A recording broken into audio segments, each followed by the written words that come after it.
I must, under the circumstances, declare that I should be exceptionally grateful to you if you would never again perform my works. So wrote a 34-year-old composer in Budapest, Hungary in 1915. He had not liked how the Budapest Philharmonic Society had played a piece of his, and being nothing if not fiercely independent, he said what he thought. He was to become Hungary's greatest composer, and his name was Béla Bartok.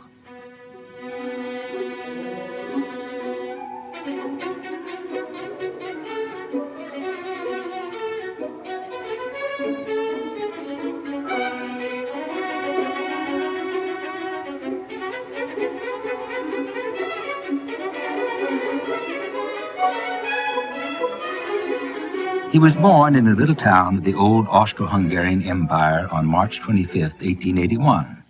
His father, whose name was also Béla, was the head of an agricultural school and a talented musician playing the piano and cello and occasionally composing dance pieces for the local orchestra.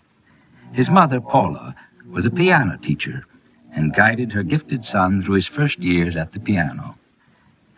Béla was never a very healthy boy, suffering from pneumonia, eczema, and a number of other illnesses. As a result, his health was impaired all of his life.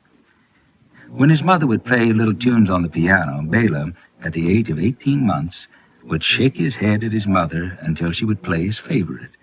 Then he would break into a big smile. At the age of 3, he received a little drum for a present and would follow his mother in perfect rhythm with the drum when she played the piano. A year later, he could play many of the same songs himself with one finger, and at the age of 5, piano lessons began in earnest.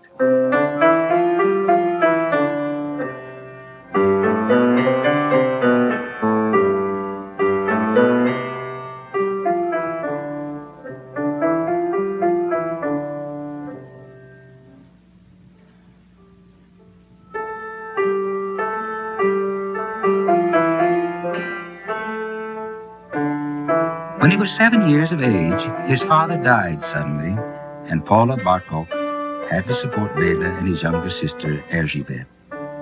The family was to move from town to town while Paula looked for work. When he was 9, the boy wrote his first piece of music entirely in his head instead of using the piano, because, he said, Mother was sleeping and I didn't want to wake her.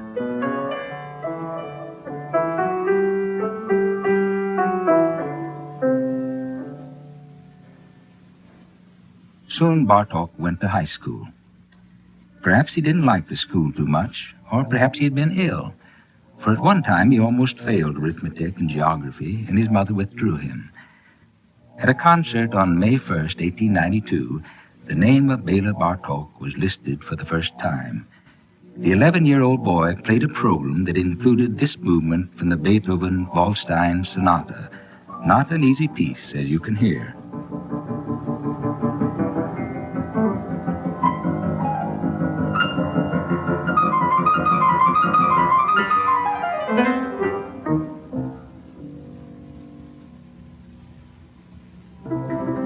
He also played a piece of his own called the Danube River, which received not only a great deal of applause, but 6 bouquets and a box of candy. But music was not the boy's entire life. He was well liked by the other boys because he was exceptionally modest and helpful, but was often unable to join in their games because of his illnesses. He loved natural history and acquired a great interest in raising pet silkworms. Then, too, language fascinated him. Besides Hungarian, he learned Latin, German, English, French, Slovakian, Romanian, and knew a little Spanish and Turkish.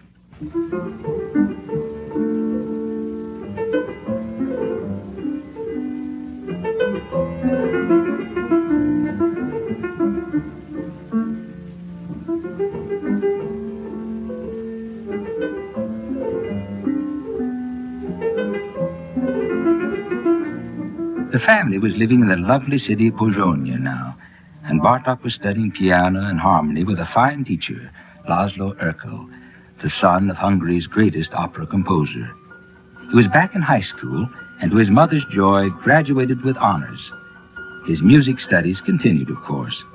He composed, he played the piano, and he listened to the works of other composers such as Brahms, Wagner, and Liszt. It was in Pozsony that Bartok met Ernő Dohnányi, a gifted pianist and composer who was already making a name for himself in Hungary. The two became friends almost immediately. Not long after their meeting, Dohnányi moved to Budapest and urged Béla to move to Hungary's capital and study at the Royal Academy of Music.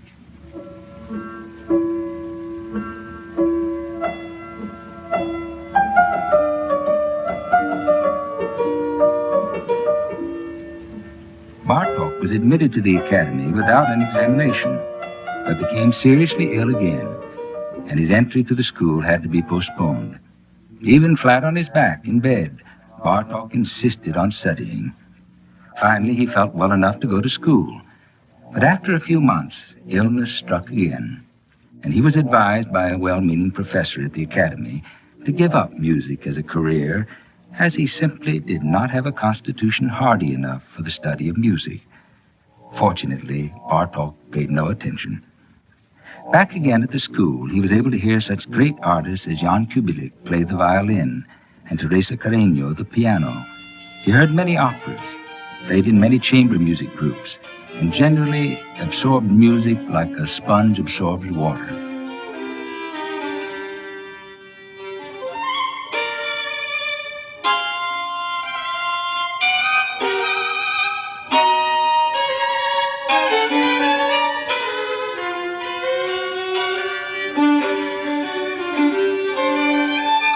He gave his first professional concert just before Christmas and received a fee of 100 florins.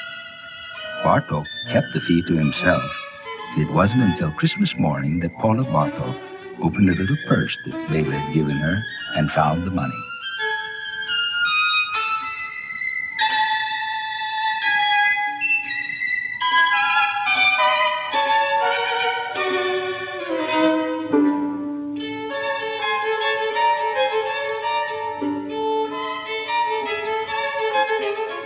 In 1902, Bartok heard for the first time Richard Strauss's tone poem, Thus Spake Zarathustra, and was enormously impressed. He wrote that the music stimulated the greatest enthusiasm in me. At last I saw the way that lay before me. Straightway I threw myself into the study of the Strauss scores and began to compose. But while Strauss composed music of vast sophistication, this was not for Bartok. His interest was first, last, and always in the music of his native Hungary. He wrote songs to Hungarian texts and an orchestral scherzo, but mostly he worked on his Kossuth, a huge tone poem in 10 parts on the subjects of Lajos Kossuth, a great national hero of the Hungarians who tried to free them from their Austrian domination in 1848.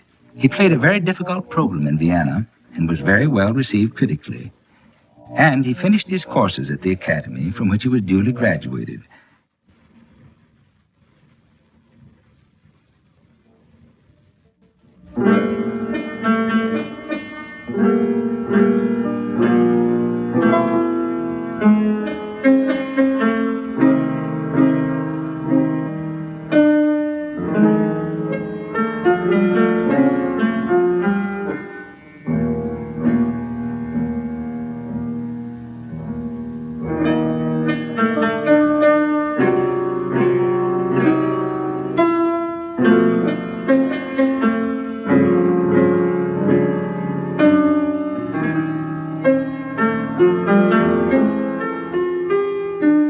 After visiting Germany and Austria, he returned to Budapest, where the Philharmonic gave a performance of Kossuth that was greatly applauded. Then he was off to England to play in concerts and hear a performance of Kossuth under the direction of the Hungarian conductor Franz Liszt. Many compositions flowed from his pen in 1904, including the Rhapsody for Piano, Opus 1.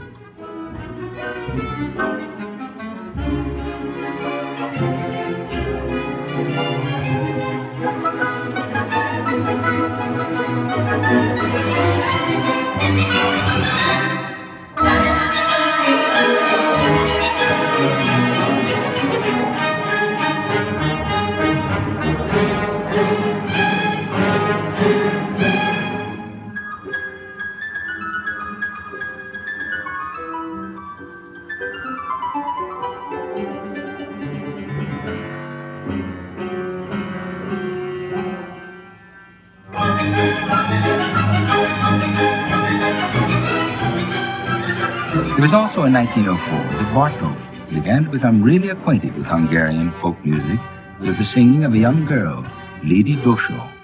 His mind was stimulated by this discovery. How much of this music was there? Why was it that no one had ever collected it properly so that all could hear the beautiful melodies? It was to be the beginning of a passion for Hungarian folk music that was to guide Bartok throughout his life. Along with another young composer, Zoltán Kodály, who shared his interest in folk music, he purchased a phonograph, and the two of them traveled all over Hungary, recording in fields, at homes, or in pastures, wherever they could find someone who would sing. Then they would come back to Budapest and transcribe the resulting recordings to music paper and pore over the results with loving interest.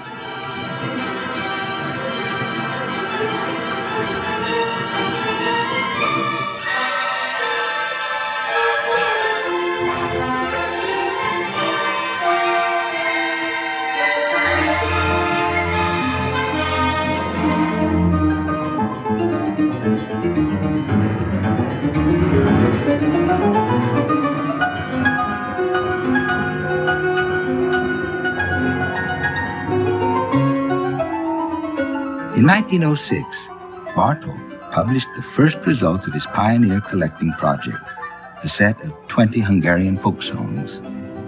But before that, Béla decided that he would try for the coveted Prix Rubinstein in Paris.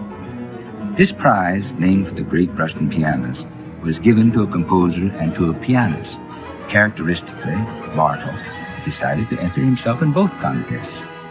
He reworked the Rhapsody, which was originally for solo piano, for piano and orchestra.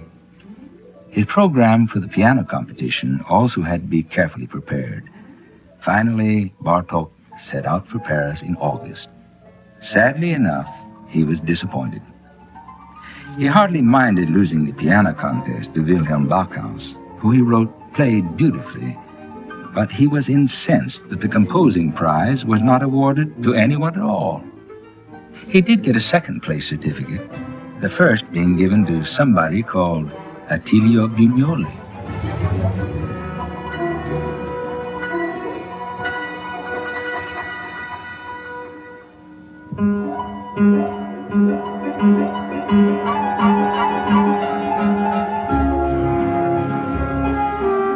Back to Hungary to collect folk music again.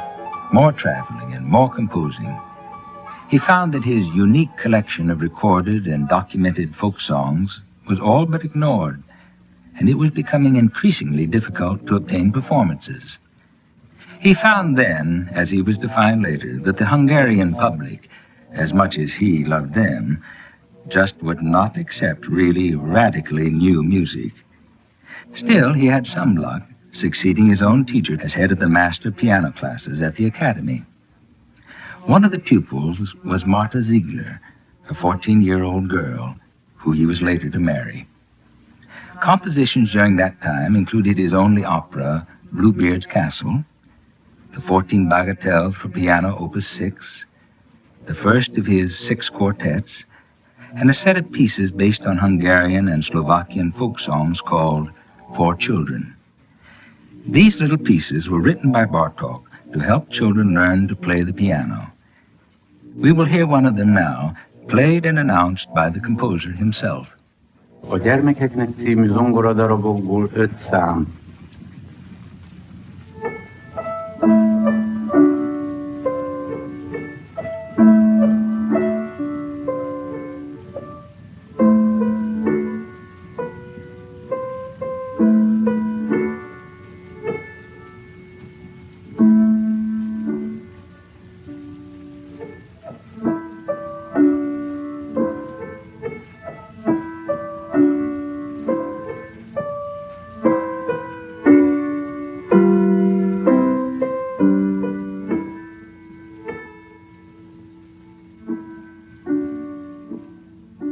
Many important musicians thought highly of what Bartok was trying to do for his country's native music, but publishers at that time could not have been less interested. The great German publisher, Breitkopf and Härtel, wrote that your little pieces are too difficult and too modern for the public.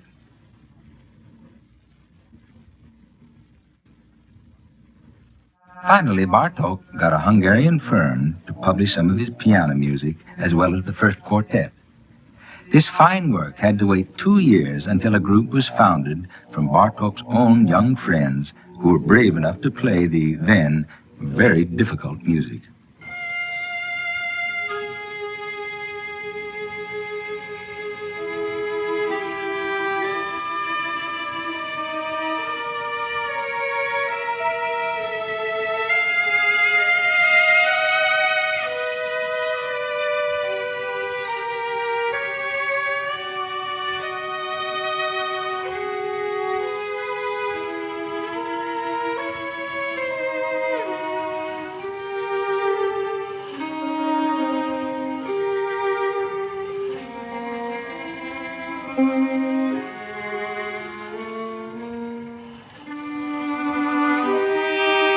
By this time, Martha Ziegler was 16 years old, and one day Bartok calmly announced to his mother that they had just been married. The couple went to Paris, where Bartok asked his fellow Hungarian Isidore Philippe to introduce him to Debussy. "But," said Philippe, "he's a horrid man. He hates everybody and will certainly be rude to you. Do you want to be insulted by Debussy?" "Yes," said Bartok.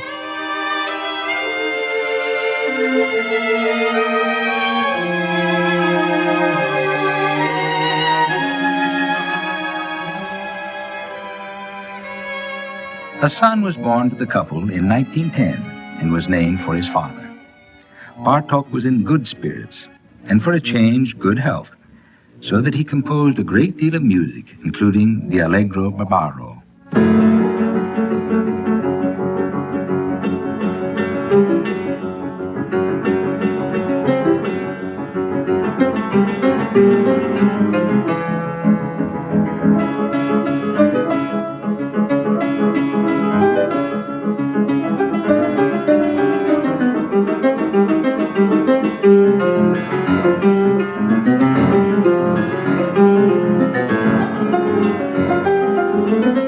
In general, the reception to Bartok's music was discouraging, and generally it was greeted by icy silence.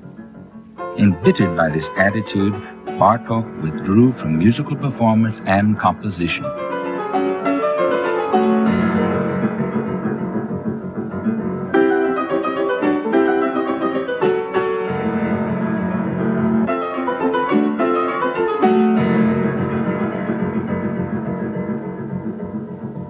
He expanded his sphere of folk song research, traveling as far as West Africa and returning home to find that Austro-Hungary was preparing for the oncoming First World War.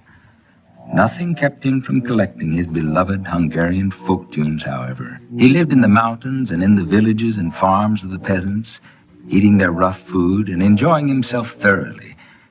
He had turned to photography as a hobby, but confessed wryly that he was not very good at it. He also discovered that despite his vow not to compose, that ideas kept occurring to him which he could not help writing down on paper.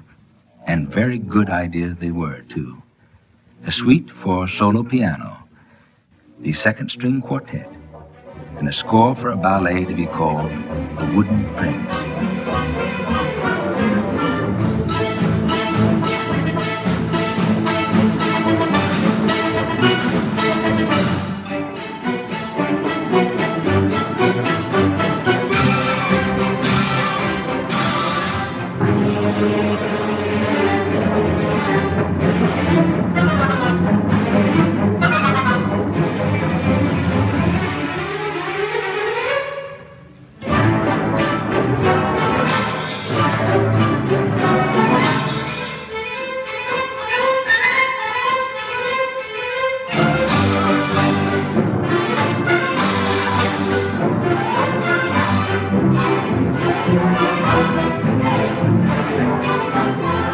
The ballet was very successful, thanks not only to Bartok's score, but to the conducting of Egisto Tango, to whom the work is dedicated.